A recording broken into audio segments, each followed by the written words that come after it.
여러분 안녕하세요. 세상 친절한 철학사 수업, 오늘은 두 번째 시간입니다.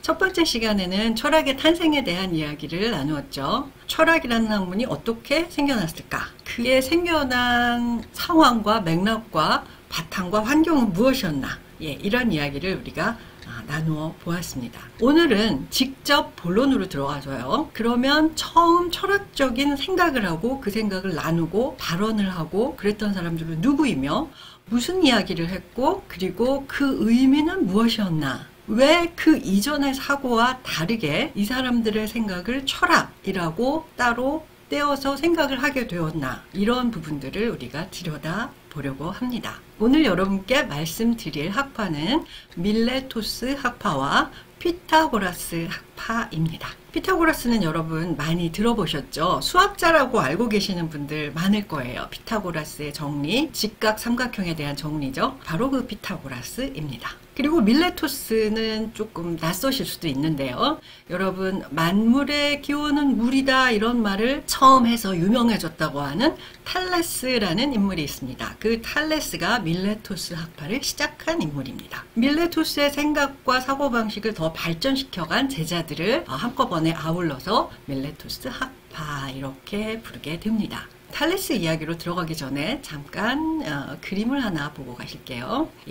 아테네 학당이라는 그림입니다. 지금은 해외여행이 좀 자유롭지 않죠. 코로나 때문에. 해외여행을 이제 다시 자유롭게 하시게 되면 여러분들이 바티칸에 가시면 보실 수 있는 그림입니다. 16세기 초에 교황이 자신의 개인 서재를 좀 아름답게 꾸미고 싶었다고 해요. 당시 교황은 율리우스 2세라는 분입니다. 이분이 자기의 서재가 그렇게 크지는 않았어요. 도서관이라고 번역을 하는 책도 있는데 뭐 한 30여 평 되고 책도 한 수백 권 정도밖에 안 되는 그냥 본인의 작은 서재였다고 해요. 이제 실내 장식을 하는데 철학의 서가, 철학적인 책이 꽂힌 부분의 벽에다가는 철학과 관련된 그림을 좀 그렸으면 좋겠다 해서 당대 유명한 화가였던 라파엘로 산치오라는 젊은 재능 있는 화가를 데려다가 그림의 장식을 하게 됩니다. 이 그림이 바로 라파엘로 산치오가 그린 아테네 학당이라고 하는 이 그림입니다. 여기에 등장하는 인물들은 각각 모델들도 있고 누구를 그린 건지가 나와 있어요. 다음 페이지 한번 보실까요? 여기 보시면 플라톤이 있죠. 이 플라톤은 라파엘로 산치오가 굉장히 존경했던 화가인 레오나르도 다빈치를 모델로 하였다고 합니다. 라파엘로 자신도 이 그림에 등장하는데요. 여기 보면 아펠레스라고 조그맣게 써 있는데 정면을 바라보고 있는 이 아펠레스는 그리스의 아주 유명한 화가입니다. 이 화가의 얼굴의 모델을 라파엘로가 자기의 모델로 삼았다고 하죠. 여기 보시면 피타고라스, 아낙시만드로스, 오늘 이제 이야기를 나눌 사람들이에요. 여기 헤라클레이토스, 여기 편안한 자세로 있는 사람은 디오게네스입니다. 여기 좀 편안해 보이죠? 이분은 헬레니즘의 우리가 흔히 말하는 쾌락주의자라고 이야기하는 에피쿠로스가 여기 있네요. 이 그림을 모티브로 해서 만든 것이 제가 썼다는 이 책의 표지입니다. 이 아치 모양이 이제 그대로 나와 있고요. 비슷해 보이시나요? 여기 중요한 인물인 플라톤과 아리스토텔레스는 이 부분에 해당되기 때문에 나오지는 않았고요. 여기 있는 피타고라스가 여기서는 빨간 옷을 입고 등장을 하고 있습니다. 이 표지의 부분을 좀 확대한 것인데요. 여기 천구를 들고 계신 분이 프톨레마이오스 여기 있죠.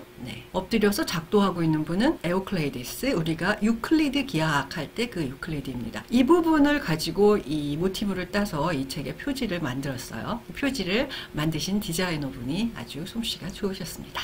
이제부터 말씀드릴 내용은 밀레토스 학파입니다. 세 사람의 철학자에 대해서 말씀을 드릴 텐데요. 탈레스, 아낙시만드로스, 아낙시메네스, 이렇게 세 사람입니다. 아낙시가 붙은 사람이 뒤로 가면 아낙사고라스도 또 나와서 이 세 분이 이제 굉장히 헷갈리는데 철학을 전문적으로 하실 게 아닌 분들은 뭐 굳이 외우실 필요 없고요. 필요하면 책 찾아서 보시면 되겠습니다. 철학사가 시작한 곳이라는 곳이 어디냐? 바로 이오니아 지방의 밀레토스라는 곳입니다. 당시에 제일 문화가 융성했던 곳이에요. 그리스 철학의 출발점입니다.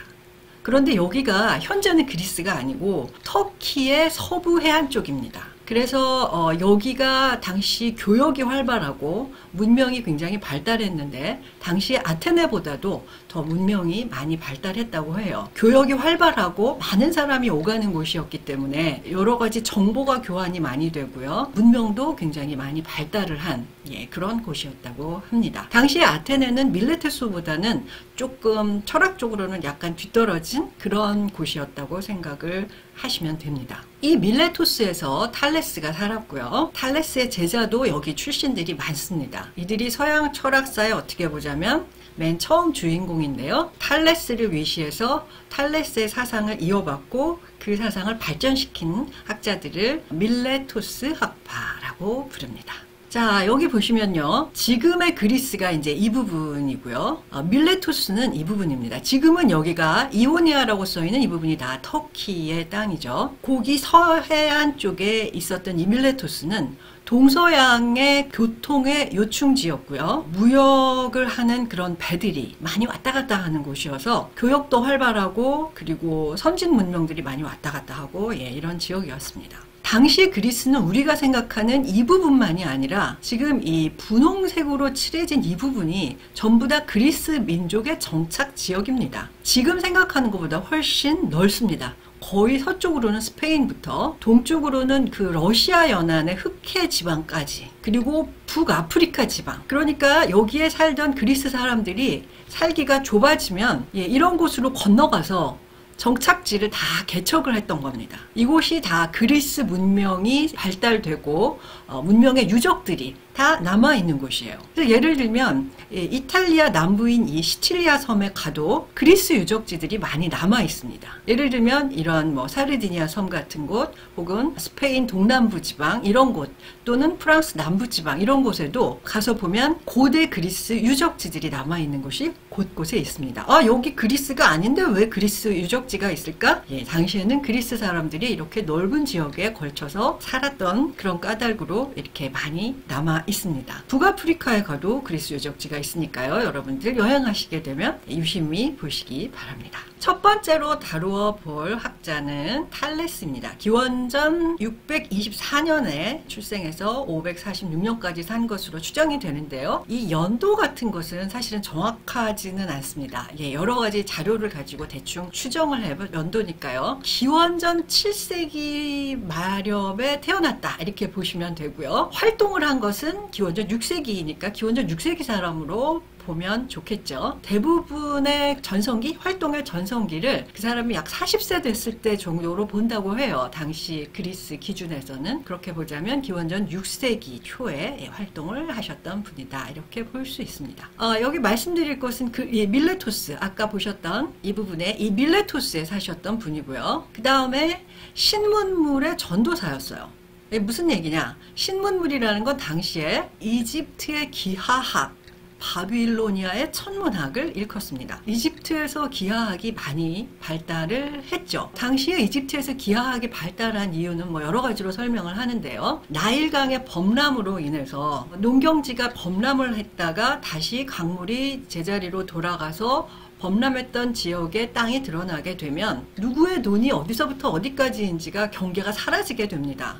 누구의 땅이 어디서부터 어디까지인지를 다시 측정을 해야 하는 것이죠. 그래서 땅을 측정하는 기술, 그것이 발달했는데 그것이 게오메트리 혹은 지오메트리라는 것이죠. 지오메트리의 지오는 땅, 메트리는 측량하다. 그러니까 땅을 측량하는 기술 이라고 할 수 있는 것이 나중에 기하학으로 발전을 하게 됩니다. 그 기하학이 이집트에서 발달을 했었고요. 바빌로니아는 당시 메소포타미아 문명이 발달했던 곳이었는데요. 천문학이 굉장히 발달을 했던 곳입니다. 밀레투스 학파 출신이었지만 탈레스는 여행을 많이 다녔다고 하죠. 그래서 이집트 또 메소포타미아 지역에 가서 그쪽에 발달되어 있던 여러 가지 지식을 섭렵하고 그것을 밀레투스에 와서 사람들에게 전해주게 되는데요. 신문물의 전도사 역할을 탈레스가 했던 것이죠. 신문물의 전도사였다라고 탈레스를 말할 수 있고요. 세 번째 특징은 7현인 중 한 명입니다. 7현인 중 한 명이라는 이야기는 무슨 얘기냐면 당시에 정말로 현명한 사람, 똑똑한 사람을 7명 뽑았어요. 예, 7명 뽑은 버전이 아주 여러 가지가 전해진다고 하는데 반드시 탈레스는 포함이 되었다고 합니다. 당대 똑똑한 사람 7명 전설적인 인물인데 예, 거기에 탈레스가 꼭 들어갔다고 해요. 아주 머리가 좋고 똑똑하고 아는 것이 많은 사람이었다. 예, 그렇게 전해지고 있습니다. 탈레스가 가르친 기하학 지식들은 우리가 지금 보면 뭐 기초적인 중학교 수학책 같은데 나오는 것이죠. 탈레스의 정리를 보면 단원에 내접하는 삼각형은 직각삼각형이다. 항상 직각을 가지고 있는 삼각형이다. 원은 지름에 의해 이등분된다. 이등변 삼각의 두 밑각의 크기는 같다. 두 변의 길이가 같으면 그 밑각이 같다는 얘기죠. 두 직선이 만나서 생기는 맞곡지각. 예, 맞곡지각 여러분 예, 이해하시죠? 두 직선이 이렇게 크로스가 됐을 때 생기는 예, 맞곡지각 크기가 같다. 한 변과 양 끝의 각의 크기가 정해지면 하나의 삼각형이 결정된다. 뭐 이런 얘기들을 탈레스가 가르쳤다고 합니다. 뭐 탈레스가 발명했다는 것은 아니고요. 여러 가지 기하학 지식들을 이집트나 다른 나라에서 배워와서 밀레토스와 또 그리스에 알려줬다. 예, 이런 뜻입니다. 일식을 예언하기도 했어요. 이거는 바빌로니아 지방의 천문학을 배워와서 예, 이런 것이 가능했다고 합니다. 기원전 585년 5월 28일 학자를 참 대단해요. 이게 날짜까지 정확합니다. 오후에 이오니아 지방에 개기일식이 있었다고 해요. 이것을 탈레스가 예언을 했다는 겁니다. 어느 때쯤 일식이 일어날 거다라고 예언을 했대요. 근데 진짜 일어난 겁니다. 그러니까 사람들이 굉장히 놀랐겠죠. 일식이면 태양이 달 그림자에 가려져서 개기일식이니까 거의 대부분이 가려졌겠죠. 그래서 안 보이는 현상. 사람들은 밤도 아닌데 왜 이렇게 어두워지지?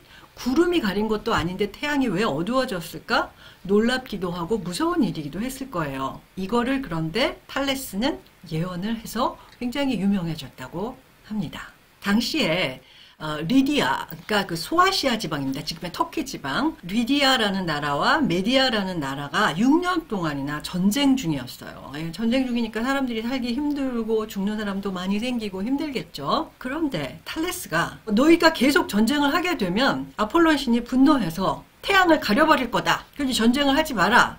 근데 이제 탈레스 말을 사람들이 무슨 소리야 뭐 반신반의했겠죠.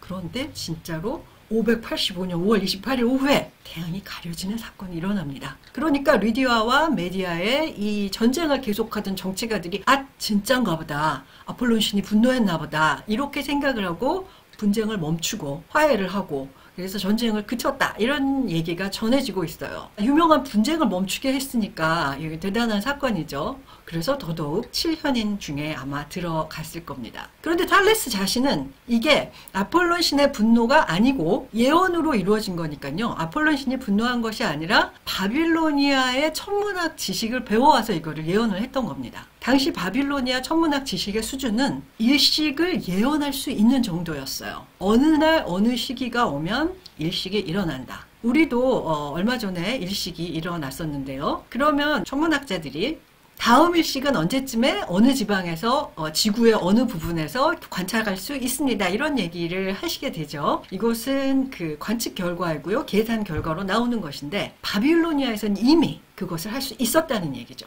그거를 탈레스가 배워와서 살짝 허풍을 친 겁니다. 너희들 계속 싸우면 아폴론 신이 화낸다. 그 말이 먹혀 들어갔던 것이죠. 탈레스가 혼자 속으로는 굉장히 재밌어 했었을 것 같아요. 그런데 이렇게 똑똑한 탈레스도 플라톤에 보면 자기 앞에 바로 있는 그 구덩이를 보지 못해서 빠지는 이런 실수를 하는 장면이 나옵니다. 그 부분을 잠깐 소개해 드릴게요. 플라톤의 대화편 테아이테토스를 보면요. 거기에 트라케 출신의 하녀가 탈레스를 놀리면서 웃었다. 이런 대목이 나옵니다. 탈레스가 하늘만 열심히 쳐다보고 가느라고 자기 발 바로 앞에 있는 구덩이는 보지 못하고 거기에 푹 빠지고 말았다는 거죠. 그래서 그 하녀가 탈레스라는 분은 하늘만 열심히 쳐다보느라고 자기 바로 발밑도 보지 못하는 사람이네요 하면서 웃었다는 거죠. 이거를 보면 좀 현실에는 약간 뒤떨어진 감각을 가진, 왜 천재들 중에 그런 사람 많지 않습니까? 현실에는 좀 무능하고 다른 분야에서는 아주 천재적인 재능을 발휘하는 사람, 이런 사람 이야기들이 종종 나오는데요.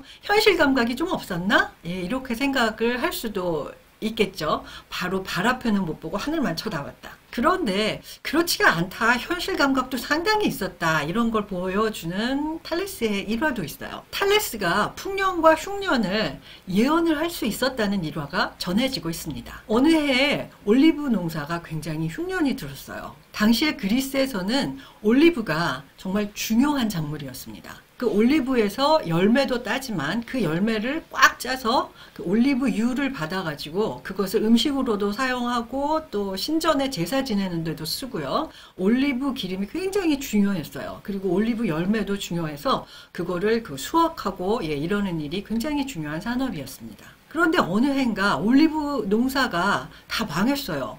가물고 흉년이 들어서 올리브 농사가 정말로 잘 되지를 않았습니다. 그런데 그 올리브 농사가 잘 안 되면 여러 가지 산업이 다 침체되지만 그 중에서 올리브 기름 짜는 기계를 가지고 있는 사람들도 매출이 떨어지게 됩니다. 이게 무슨 얘기냐면 올리브 기름 짜는 기계를 농사꾼들마다 다 가지고 있는 게 아니고 몇몇 사람들이 가지고 있어요. 비싸고 큰 기계니까. 그래서 이 기계를 임대를 해줍니다. 거기에서 수확한 올리브를 넣고 그 기계를 압착을 해가지고 기름을 짜게 되는데요. 올리브 농사가 망했으니까 당연히 이 기계도 다 놀고 있었겠죠. 그런데 탈레스가 와서 내년치 돈을 미리 내고 아주 헐값에 그 기계를 원래 빌리는 값보다 훨씬 싼 값에 다 계약을 합니다. 내년에는 내가 이걸 쓰겠소. 그런데 얼마에 이거를 나에게 빌려주시오라고 계약을 해서 올리브 기름 짜는 기계 사용권을 그 이듬해 사용권을 전매를 하게 됩니다. 그런데 어떤 일이 벌어졌느냐?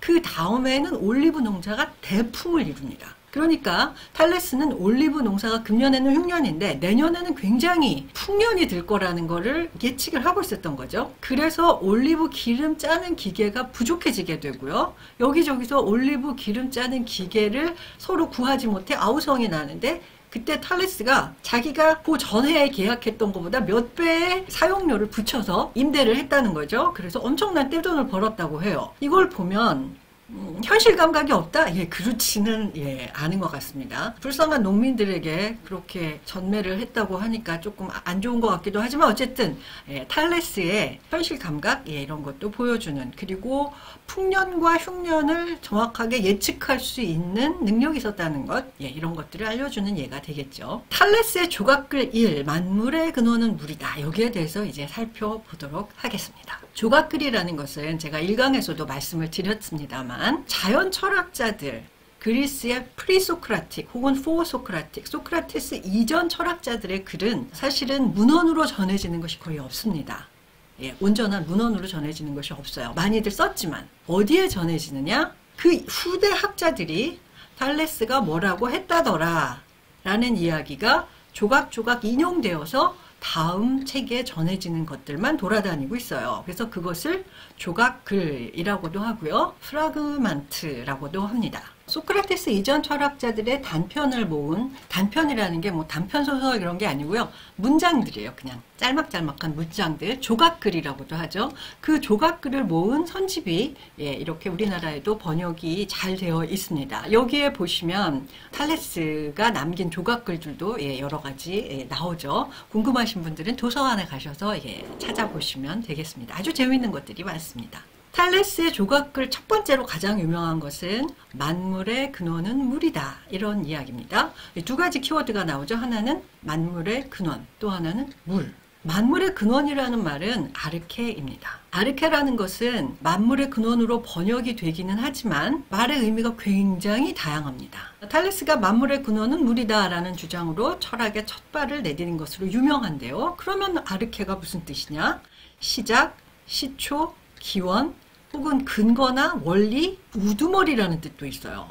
제일 첫 번째라는 뜻도 있고요. 거슬러 올라갔을 때 제일 꼭대기라는 뜻도 있고 굉장히 복잡한 뜻이 많이 들어있습니다. 그러니까 다양한 의미가 들어있는데 그러면 만물의 근원은 물이다가 대체 무슨 말이냐 해석을 좀 해야 되겠죠. 첫 번째로 여기에 대해서 해석을 내린 분은 누구였을까요? 바로 아리스토텔레스입니다. 첫 번째 해석은 아리스토텔레스가 전해준 해석입니다. 아리스토텔레스 여기 밑에 보시면 어느 책이냐면 형이상학이라는 책이 있습니다. 아리스토텔레스가 이야기한 형이상학에 나오는 이야기인데요. 거기 이제 따옴표로 제가 해놓은 부분이 아리스토텔레스가 쓴 것을 그대로 인용을 해놓은 것입니다. 최초의 철학자들 대부분은 이 최초의 철학자들이라는 게 거의 다 밀레토스 학파를 이야기합니다. 이 철학자들은 대부분 진료적인 근원들이 모든 것의 유일한 근원, 아르케라고 생각했다. 실로 존재하는 모든 것이 그것으로 이루어지며 그것에서 최초로 생겨났다가 소멸하여 마침내 그것으로 되돌아간다. 탈레스는 그런 철학의 창시자로서 근원을 물이라고 말했다. 자, 이 좀 복잡한데요. 그냥 설명을 해보자면 이 아르케는 다른 게 아니라 재료라는 뜻이라 이런 얘기입니다. 모든 게 다 물로 되어 있다는 거예요. 이런 것들 다 물 아닌 것이죠. 이 책도 물 아닌 것이죠. 그런데 이게 원래는 물이라는 겁니다. 이게 결국은 물로 돌아간다. 이런 얘기라는 거예요. 좀 이상하긴 하죠. 이걸 보면서 저는 또 조금 재미있는 생각을 했는데요. 외계에 생명체가 사나? 안 사나? 이런 문제 굉장히 일반인들도 관심 있죠. 저도 되게 궁금해요. 이 많은 별들이 있는 은하계, 그리고 그런 은하계가 또 뭐 1000억 개 이상 존재한다고 하는 이 우주에 설마 생명체가 한 개도 없을까? 그런 것을 연구하는 학자들이 제일 먼저 생명체가 있나 없나를 가늠하는 기준으로 따지는 게 그 행성에, 그 별이나 어떤 행성에 물의 흔적이 있나 없나? 이런 것을 찾아보죠. 화성에도 물의 흔적이 있다는 얘기도 있고요. 달에도 뭐 그런 게 있다는 얘기가 있죠. 물이 있으면 일단 생명체가 살 가능성이 있다. 이렇게 보고 물이 없으면 생명체가 살 가능성이 별로 없는 걸로 보는 것 같아요. 그러면 물이 그만큼 중요하다는 얘기죠. 그래서 탈레스도 만물의 근원은 물이라고 했나? 이런 생각은 뜬금없지만 저도 해보았습니다. 어쨌거나 탈레스가 만물의 근원은 물이다. 즉 아르케는 물이다 라고 한 이야기가 아리스토텔레스 생각에 따르면 모든 것은 물로 되어 있고 딱 보기에 물이 아니어도 결국은 그게 물로 돌아간다. 이렇게 말했다는 겁니다. 진료라는 것이 여기 나오는데요. 그리스어로는 휠레, 우리말로는 진료, 재료라고도 볼 수 있어요. 빵의 재료는 밀가루다. 이럴 때 그게 진료입니다. 그런데 이 해석에는 문제점이 좀 있습니다. 첫 번째, 경험과는 맞지가 않아요. 네, 여러분 이거 물로 되어 있다. 좀 아닌 것 같죠? 여러분 촛불을 켜보시면 불이 있죠? 그 불은 물을 부으면 꺼집니다. 근데 불도 그럼 물로 되어 있나? 아닐 것 같죠? 그래서 경험과 맞지 않는 부분들이 많이 있어요. 또 한 가지는 탈레스 시기에는 진료라는 개념이 아직 없었습니다. 아리스토텔레스에게서 진료는 형상과 항상 이렇게 결합되는 그런 개념입니다. 대리석 조각이 있다고 할 때 그것의 모양은 형상이고요. 진료는 대리석입니다. 이렇게 진료와 형상은 이렇게 짝을 이루어가는 개념인데요. 탈레스 시기는 아직 진료라는 개념도 없었던 시기예요. 탈레스 시기는 아리스토텔레스랑 약 한 240~50년 정도 떨어져 있습니다. 우리로 치자면 우리로부터 한 250년 전이면 한 정조 시기 정도예요. 그러니까 그 250년 사이에 생각이 많이 달라지고 정조시대에 썼던 말도 지금은 사라지고 없는 것도 있고 우리가 지금 사용하는 말, 뭐 스마트폰, 이런 거 정조대왕은 모르셨겠죠. 당시에 없는 개념이 지금 생겨난 것도 많습니다. 마찬가지로 탈레스와 아리스토텔레스는 우리 다 고대 그리스 철학자 똑같은 것 같지만 둘 사이에는 250년이라는 차이가 있기 때문에 사용하는 개념과 용어들이 같지 않습니다. 즉 아리스토텔레스가 이야기한 진료라고 하는 개념을 탈레스는 몰랐습니다. 없었어요. 당시에는 그런 개념이. 그렇기 때문에 만물의 아르케가, 즉 아르케가 진료다라고 아리스토텔레스가 해석한 것은 그 당시에 아리스토텔레스에게는 그렇게 보였겠으나 탈레스는 그런 의미로 쓰지 않았을 것 같은 그런 느낌이 우리에게 많이 오는 것이죠. 그래서 두 번째 다른 해석이 또 등장합니다. 두 번째 해석은 아르케는 만물의 시원이다. 재료가 아니다. 진료가 아니고 만물의 시원이다. 그럼 시원은 뭐냐? 시작하는 맨 먼저 원인이다. 이런 뜻입니다. 만물의 시원이라는 것에 대한 두 번째 해석은 만물이 생겨난 과정을 역으로 되짚어 올라가면 그 태초의 근원적인 물에 다다르게 된다. 이런 생각입니다. 거기서 예를 들었던 것은 무엇이냐면요. 파피루스입니다. 파피루스는 두루마리인데요. 예전에 종이가 생겨나기 전에 파피루스라는 곳에다가 썼습니다. 한번 다음 사진 한번 볼까요? 위에 보이는 것이 파피루스입니다. 이집트에서 생긴 거예요. 이 밑에는 파피루스 풀입니다. 강가에 자라는 풀이에요. 이 풀을 베어가지고 말리고 넓게 다듬어 붙여서 이 파피루스 종이와 비슷한 이것을 만듭니다. 아직도 이게 남아있는, 이것은 지금 이집트 상형 문자가 적혀있는 파피루스입니다. 종이 대신으로 썼던 것이죠. 파피루스 두루마리가 있는데요. 이것은 파피루스 풀에서 나온 것이고요. 이 파피루스 풀은 어디서 자라느냐? 강가의 진흙, 즉 젖은 흙에서 자랍니다. 이 젖은 흙의 기원은 또 뭐냐? 물입니다. 여러분 이거 한번 보실까요? 이 책은 지금 종이로 만들었죠. 이 종이는 펄프에서 옵니다. 펄프는 어디에서 옵니까? 나무에서 옵니다. 나무는 뭐가 있어야 자랍니까? 물이 있어야 자랍니다. 그러니까 이곳의 기원이 물이다, 이렇게 말하는 것과 아주 비슷한 것이죠. 그래서 이것 자체가 물로 만들어진 것은 아니지만 이것의 근원을 위로 거슬러 올라가면 결국에는 물을 만나게 된다, 이렇게 보자는 겁니다. 이게 두 번째 해석, 즉 아르케를 만물의 시원으로 해석하는 그런 두 번째 해석이 되겠습니다. 두 번째 해석의 핵심은 만물의 기원을 거슬러 올라가다 보면 결국 물을 만나게 된다는 것인데요. 진짜 그러냐? 아니냐? 우리가 무슨 플라스틱으로 된 여러 가지 물건들이 있죠. 이것도 플라스틱인데요. 이 플라스틱의 기원은 거슬러 올라가면 석유겠죠. 플라스틱은 석유에서 나오니까. 석유의 근원은 뭐냐 하면은 탄화된 목재겠죠.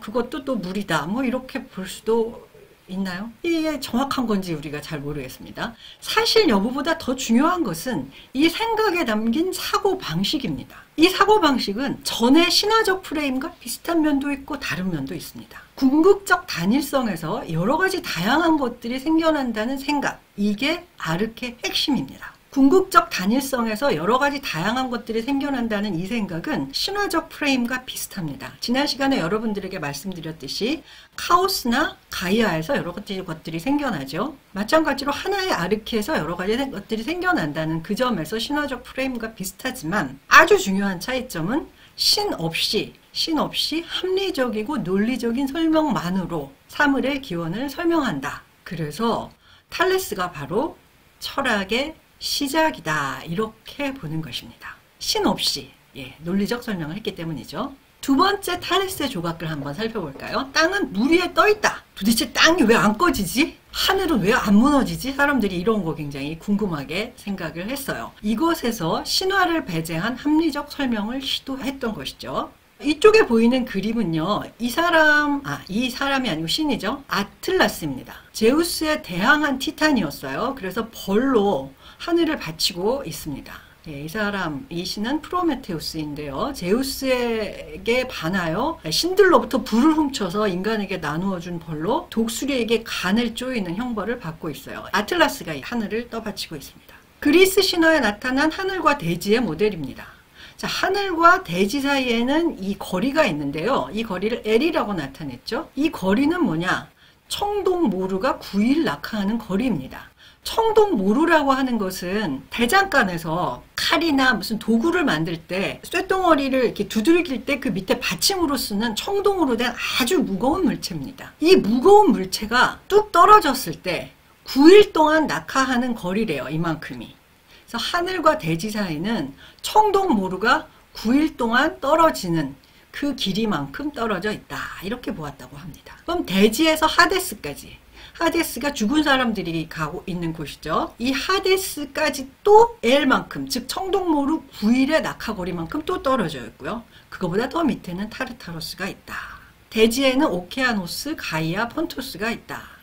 여기는 땅과 물과 바다와 강이 있고요. 위에 하늘은 우라노스 신이 있고 그렇겠죠. 이렇게 되어 있는데 이 하늘이 안 무너지는 까닭이 무엇이냐? 아틀라스가 받치고 있기 때문에 그렇다. 대지가 왜 푹 꺼지지 않느냐? 굉장히 밑에까지 뻗어 있기 때문에 그렇다. 너무너무 밑에까지 뻗어 있어서 대지가 푹 꺼지는 일은 없다. 이게 그리스 신화에 나타난 하늘과 대지의 모델입니다. 이것에 반해서 탈레스는 다르게 설명을 했어요. 땅이 물 위에 떠 있다면 우주 전체를 떠받치는 힘에 바탕을 두는 것이므로 완벽하게 안정됐다고 봤습니다. 이 얘기는 무슨 말이냐면 탈레스는 물이 가장 근원적인 물질이에요. 그래서 그 근원이, 가장 근원이 되는 것이 땅을 받치고 있기 때문에 땅이 푹 꺼지는 일은 없다, 이렇게 보았다는 겁니다. 지진이라고 하는 것은 땅 밑에 물이 출렁거릴 때 땅이 흔들려서 생기는 현상이다, 이렇게 봤다는 겁니다. 이 물은 우리가 지금 생각하는 바다 그런 것이 아니고요. 이 육지 밑에도 물이 깔려 있다. 이렇게 봤다는 겁니다. 그 물이 땅을 떠받치고 있기 때문에 땅은 완벽하게 안정돼 있고 푹 꺼지거나 가라앉거나 하지 않는다. 이렇게 봤다는 것이죠. 앞에서 본 거로는 신화적인 설명이 그 땅이 꺼지지 않는 현상을 설명한다고 보았다면 여기선 신화를 배제한 합리적 설명이 나오고 있습니다. 탈레스의 조각들 세 번째 볼까요? 만물은 신들로 가득 차 있다. 야, 이게 무슨 말일까요? 신 배제하는 설명했다고 했는데 아니죠. 돌아가는 것 같죠? 이것도 역시 아리스토텔레스가 우리에게 전해주고 있는 이야기입니다. 어떤 이들은 영혼이 우주 안에 섞여 있다고 말하는데 아마도 그 때문에 탈레스 역시 모든 것들은 신들로 충만하다고 생각했던 것 같다. 모든 것들은 신들로 충만하다라고 생각했다는 말을 전해준 사람은 아리스토텔레스입니다. 아리스토텔레스의 영혼에 관하여라는 책에 이런 말이 나오는 거죠. 탈레스는 영혼이 사물을 움직이게 하는 것이라고 생각했다. 자석이 철을 움직이게 하니까, 즉 자석은 가만히 있는데 철이 와서 딱 붙죠. 그래서 자석이 영혼을 가지고 있다. 이렇게 주장을 했다는 것이죠. 만물이 신들로 가득 차 있다라는 말은 만물이 모두 살아있다라는 뜻으로 해석할 수 있다는 겁니다. 즉 만물은 변화한다라는 뜻이죠. 스스로 움직이는 것, 스스로 변화하는 것, 이것이 바로 살아있다는 것의 증거입니다. 강이 흘러가죠. 바람도 불죠. 그리고 나무는 자라죠. 나뭇잎이 색깔도 변하죠. 꽃도 피었다 떨어지고 열매도 맺죠. 이런 모든 것들은 만물이 살아있는 것인데 그 살아있는 것은 그 안에 영혼이 있기 때문에 그렇다. 그 영혼이 곧 신이다. 이렇게 얘기했다는 것입니다. 이것도 신화적인 설명과는 조금 결이 다릅니다. 스스로 변화하는 동인이 그 자연 안에 내재해 있다. 이렇게 보았던 설명인 것이니까요. 자, 이렇게 해서 아낙시만드로스를 얘기하기 전에 우리 앞으로 다시 한 번만 돌아가 볼까요? 탈레스의 조각글은 만물은 신들로 가득 차 있다. 그 앞에 이야기했던 것은 땅은 물 위에 떠 있다. 그 앞에 얘기했던 것, 가장 유명한 것, 만물의 근원은 아르케다. 그런데 아르케가 무슨 뜻인가? 우리가 이것을 중요하게 생각하고 가시면 되겠습니다. 즉 아르케는 모든 것의 시원이다. 거슬러 올라가면 제일 마지막에 도달하게 되는 최초의 원인이다. 이렇게 우리가 생각하고 가시면 되겠습니다.